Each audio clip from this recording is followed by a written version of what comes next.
All right, you guys already know what you're here for. Intros are lame. Let's just answer some questions. If you were able to go back and change anything about your life or YouTube, what would it be? I'm always hesitant to answer the types of questions that are like, oh, if you could go back with all the knowledge you have and redo everything, would you do it? Because 3 years ago, my answer would have absolutely been yes. But recently, I've come to the realization that I'm actually happy for like the first time in a long time. So I would be kind of scared to go back and redo stuff for fear of accidentally butterfly affecting something and having something that I'm happy with not happen. So I guess for now, my answer is just kind of nothing. I wouldn't change anything. Oh, there's another part to the question here. And why is it the Stereotype series? Actually, that's fair. How long have you had Toby? I get to talk about Toby. Okay, so Toby was a childhood dog that I had growing up. She was like a family dog. She passed away in 2016, but she lived a really long time for like a dog her size and breed. And she was honestly the best dog a kid could have ever asked for. So yeah, she was a rescue, some kind of mixed breed. We think she had a little bit of lab in there, but she was also mostly Vizsla. I don't know if I'm pronouncing that right, but it's like a Hungarian hunting dog that people usually call Velcro dogs because they stick very close all the time. She's kind of just a people pleaser, just wanted everybody to be happy, and was the best dog. If you disagree, I'm sorry, but you are objectively wrong. What's it been like being able to switch around content and post more than just TF2? It's been really nice. I think with my regular videos, I've always wanted them to have the vibe of friends goofing off and having a good time, and I've been able to do that to a certain extent with TF2, but I think just because of the nature of the game also being that, it wasn't really clear.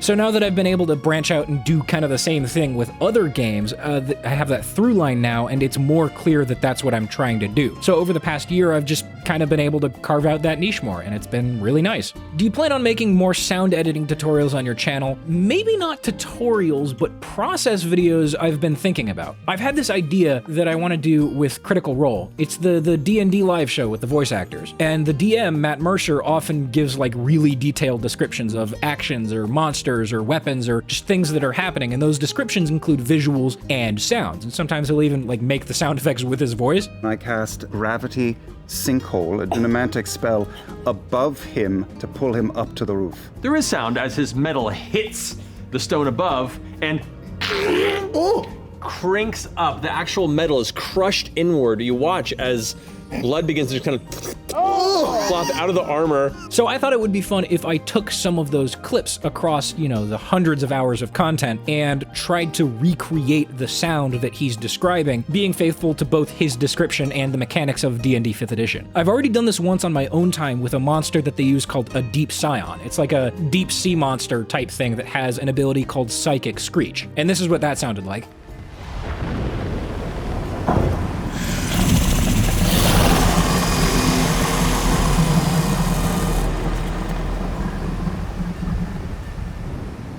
So I thought it would be cool if I just took some more of those clips, made some more of those, and just like documented my process, you know, like how I recorded this, you know, why I chose this sample, how I layered them together, what effects I used, you know, what decisions I made with regard to the mechanics, and just kind of the creative process in general. So the reason I'm going into this much detail is because I kind of want to gauge interest. Like, I know it's not going to be as successful as my gaming stuff, or the TF2 stuff especially, but it's, you know, if that sounds like something you'd be interested in, make sure to let me know in the comment section below. I'm so sorry. Now that you started doing variety content, do you think your transition could have gone better? Was it too soon, too late? It was definitely too late. I like I've said, one of my biggest regrets when it comes to the channel is branding myself as a TF-tuber. That was a big mistake. And my advice to all the people who were like, I'm an up-and-coming TF-tuber, how do I grow my platform, is always, don't be a TF-tuber. It's not fucking worth it at all. Like, seriously. But, you know, I'm here now. It is what it is, and I'm very thankful for where I'm at, so, you know, can't complain too much. What's your personal game of the year? Oh my god, dude, Hades. Holy shit, this game kicks so much ass. Given how many awards it's won, you've probably heard of it already, but if you don't know what it is, basically, it's a roguelike, you're the son of Hades, and you're trying to fight your way out of hell with the help of all the Olympian gods. The gameplay is satisfying and addictive, the art is incredible, the story's incredible, the voice acting's incredible, the music's just on another level, it's absolutely fucking insane. Failure doesn't even feel like failure in this game because dying is such an integral part of the story that when you die, you're like, ah shit, I died. But also, hell yeah, new dialogue. It's like, I understand that a lot of you might be skeptical because you're like, oh, it can't be that good, or oh, I bet it's overrated, or, you know, oh, I'm just not a roguelike person. And I understand, because neither was I until I played this game. It's seriously just that good. I'm not a game journalist or anything, so I can't like put this eloquently. Okay, let me just put it like this, right? I'm not gonna spoil anything, but there's a point pretty late in the game where you are doing challenges, like New Game Plus type stuff. And there's this one challenge that's just really, really, really difficult. And you spend all this time like learning the mechanics, learning to execute them, perfecting and optimizing your build, and you finally just get this one run where everything falls into place perfectly. You get the right boons, perfect everything, you know the mechanics, you execute them flawlessly, and you get to the end and the dialogue starts going and you're just like, oh my god, hell yeah, I finally did it. I finally fucking beat it. That was awesome. And then the music just starts going.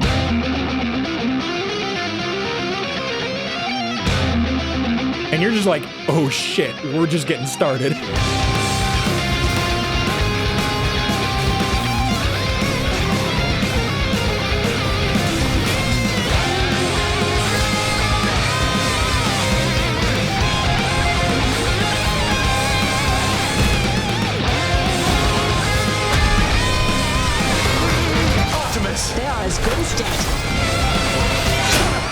I seriously cannot stress this enough.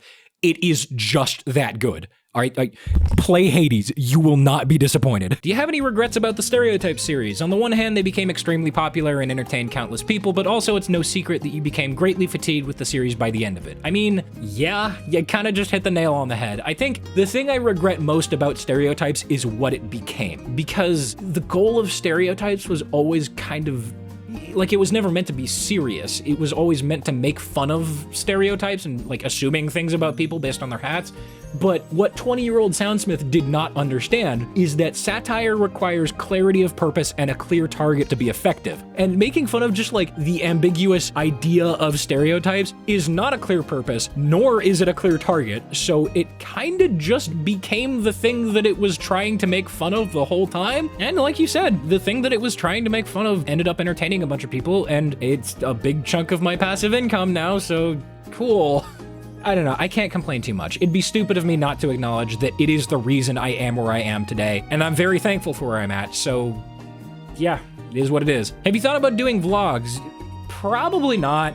Like, there's a couple reasons. One is that I don't think my daily life is interesting enough to support that kind of format. Like, if I were to make a vlog, it would probably just be me editing for 90% of the video. So, yeah. And then the second reason is that I have a face for radio, so yeah, it's probably not gonna happen. How do you personally deal with burnout? This is something that I've found a solution for pretty recently, and it's a solution that works for me. I don't know if it's gonna work for everybody, and I'm not a fucking psychologist, so like, I don't know, this helped me, so I'm gonna talk about it. Right, so anybody who's ever dealt with burnout knows that it's a cycle, right? You start off doing the thing and enjoying it, and then you get fatigued of the thing and you burn out. And that's the part that sucks. And you have to take a really long break because you end up hating the thing. And then eventually you start getting the itch to do the thing again, and then you start doing the thing again and you enjoy it, right? So the advice that most people give when it comes to dealing with burnout is just take a break. But the problem with that is that that's already a part of the cycle. And by that point, you've already burned out and it already sucks. But what a lot of people don't realize is that there's a hidden step between step 1 and 2 where you're starting to get fatigued, but you still enjoy it. And you're like, I'm kind of getting tired of this, but I can keep going. And if you can learn to recognize when you're at that step and tell yourself, no, you can't keep going, you have to take a break now, then you end up taking more frequent breaks, but they're shorter, and you get to skip step 2, which is the part that sucks.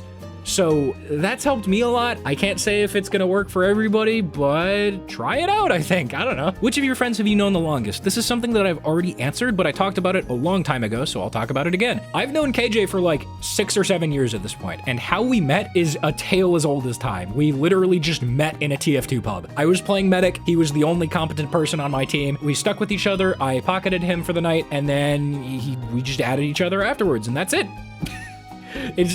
It's like the most boring story ever, but we're still here like 7 years later. Have you ever considered streaming, and if so, what reason kept you on the edited video path? I actually had a brief stint with streaming in 2018, and it went pretty well. The style of my content, just being like friends goofing off and having a good time, that's something that translated really well to streaming. And I think if I kept at it, I could be successful in growing a platform there. But I kind of just stopped for a couple of reasons. One is that my skill set is best suited to post-production, you know, video editing and audio audio editing and stuff like that. And then the second reason is that streaming just kind of scares me. I don't really know how to explain it, so I'll just make an analogy. Is anybody else scared of making phone calls, like with strangers? It's something about the fact that you're talking live with a stranger and that you don't have a face on the other end to go off of, and it just kind of scares me for some reason. I end up dreading making phone calls to like customer support because it's scary, dude. I don't know. I would much rather just write an email to somebody than call them. And making a video is like writing an important email, and streaming is like making an important phone call. It's just, yeah, I don't know. If YouTube ends up dying out of nowhere, which given their track record is a definite possibility, and Twitch or some other streaming platform ends up being the only viable way to continue with my platform, then yeah, I'll probably start streaming, and who knows, I might just kick the fear at some point, so it could happen, but as of right now, it's probably unlikely. How's the lockdown going for you? It's okay. Don't get me wrong, it sucks. I miss getting to see Kat, I miss getting to see all my friends, but like, at the same time, I'm a reasonably healthy, financially stable mid-20s dude who works from home. Lockdown didn't really change all that much for me, and so, I'm not trying to say that like my shit or your shit doesn't matter because other people have it worse, because, that's just not how any of this works, but at the same time, I can't help but recognize how lucky and how privileged I am to be in this situation in the first place, so I've kind of just not really thought about it and tried to focus my energy on helping, friends and family in the area who need the help more than me. I don't know, I'll just see a therapist when this is over or something. Hang in there, guys. We're almost there. Be safe, wear your masks, all that shit. Oh, I said the M word. Can't wait for all the comments about how dare I get so political on my funny gaming channel for encouraging people to keep other people safe. Radical left communist, am I right, fellas? Anyway, let's move on. For someone who's unfortunately stuck with a blue snowball and can't afford a better mic, what processes in Audacity or other audio editors should I use to make my recording sound better? So a lot of people ask what effects they should put on their recordings to make it sound better, but I'm gonna let you in on a little audio secret. No amount of effects is ever going to beat a better recording. And the cheapest way to improve your recording is to improve the room around you. Essentially, you want to be deadening your room as much as possible with regard to echo, those early reflections. So for people making a home studio, this usually involves putting up acoustic foam on the walls, but if you're on a budget, you can use things like moving blankets or mattress pads, which both work pretty well, or you can use this one simple trick that will deaden your recording almost instantly. If you have a blanket or one of those big comforter things, literally just put it over your head and the mic and record underneath that. I'm not kidding, this actually works. It's kind of crazy. I didn't believe it either until I tried it. It's great. And obviously it's not gonna work if you're, playing a game or something, but if you're doing VO work or you're reading off of a script, it's a really great trick to improve the sound of your room. And I know that didn't exactly answer your question, so here are 3 effects in Audacity that you can look at to clean up your voice a little bit. Focus on noise reduction, EQ, and compression. Use those 3 things sparingly, because having no effects on your voice is always better than having bad effects on your voice. But my advice is still focus on the room around you. I think that's going to help your recording a lot more than any effects will. If you could create a weapon for Trollger, what would it be? I would create an original jumper, or maybe a style for the rocket jumper that makes it come out of the center of your screen. I know you can do that with like configs and stuff, but I think it would be cool if Valve added a more accessible option for new players so that they can learn to rocket jump with the new rocket spawn placement thing. Yeah. Why did you want to start YouTube? Was there anyone specific that inspired you, and how did you find out about TF2? So I answered the second one last time. It's Lazy Purple, and I talked about the first one briefly, but I'll go over it again. This channel was originally just supposed to be editing practice. College-age me was like, I bet video editing would be a great skill to have in the future, so I'm gonna teach myself to do that. What can I edit? Well, I've got Shadowplay, so let's try that. So I slowly got like 100 subscribers, and then I decided, oh, let's try something a little bit more complicated, and then oops. And then as far as the third one, I found out about TF2 the same way as a lot of other people, I bet. I downloaded Steam to play Portal, I saw that TF2 was free, and I was like, oh, cool, I'll try that.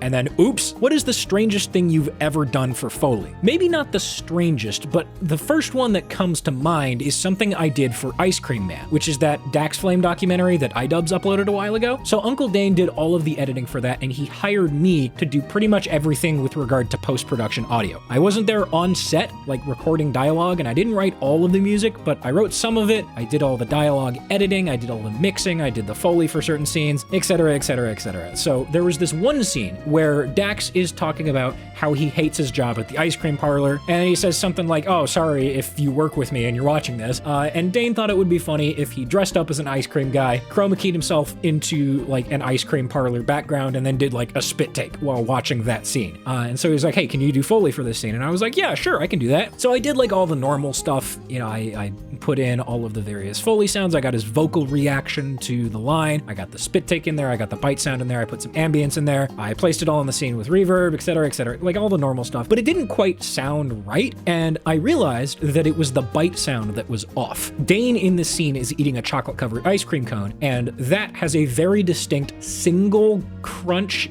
snap sound. It sounds different than like normal ice cream, and it sounds different than something crunchy or like a chip. And I didn't actually have anything for this specifically in my library, so I got one of those Twix ice cream bars, brought it back, put it in front of the mic, and then slowly, deliberately, and awkwardly ate this ice cream as slow as I possibly could, taking as small bites as I could so that I could get as many takes as possible. And I gotta say, it was the most uncomfortable, least enjoyable ice cream experience I have ever had.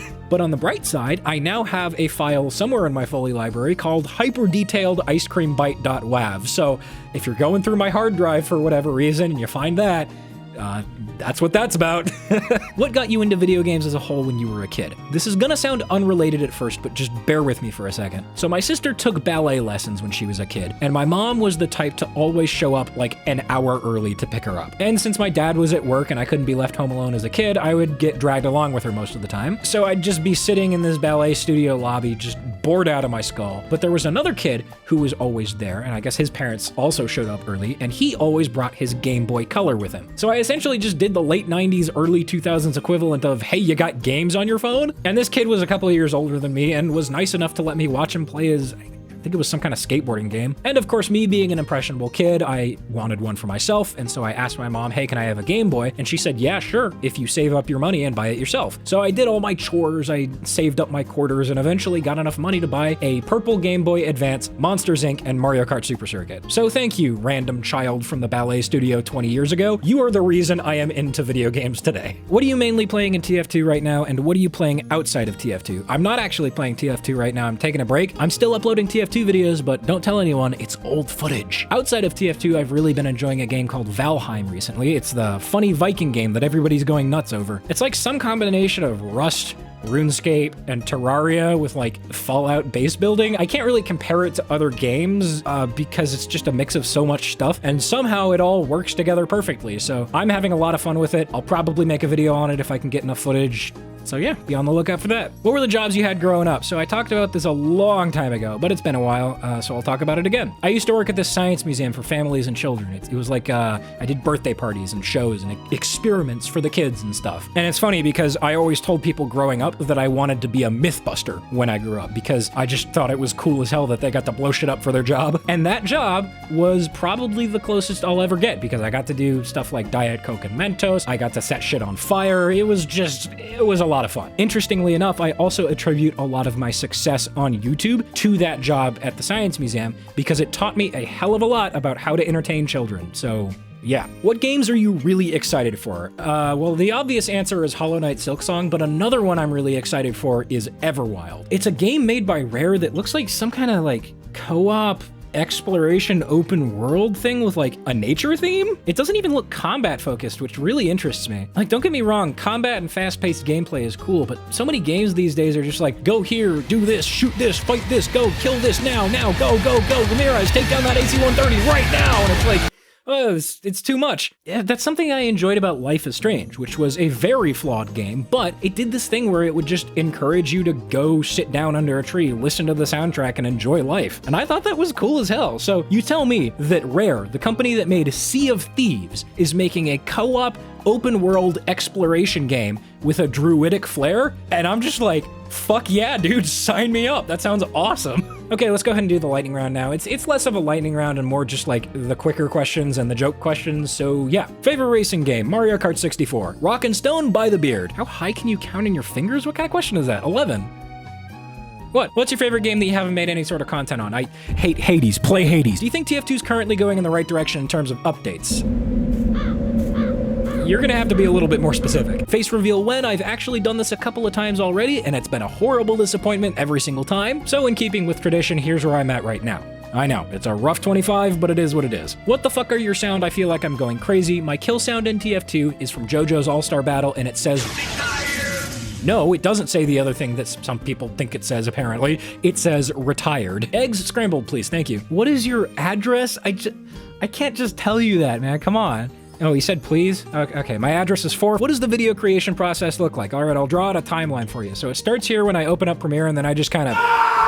And yeah, that's pretty much it. What's your favorite color? Blue or green? I can't really decide. How tall are you? 6'3". If you had to take one class out of TF2, what would it be? Without hesitation, sniper, and it's not even fucking close. Did you ever have something planned for after the cute versus cool ARG you did? Fun fact, I already did. It went up the same day as Spy Misc Stereotypes, but only a few people have actually found it. So, you know, have fun with that. Cats, big if true. Dog, also big if true. Do you know any Spanish? Más o menos. Hablo un poco, pero no soy, fluent.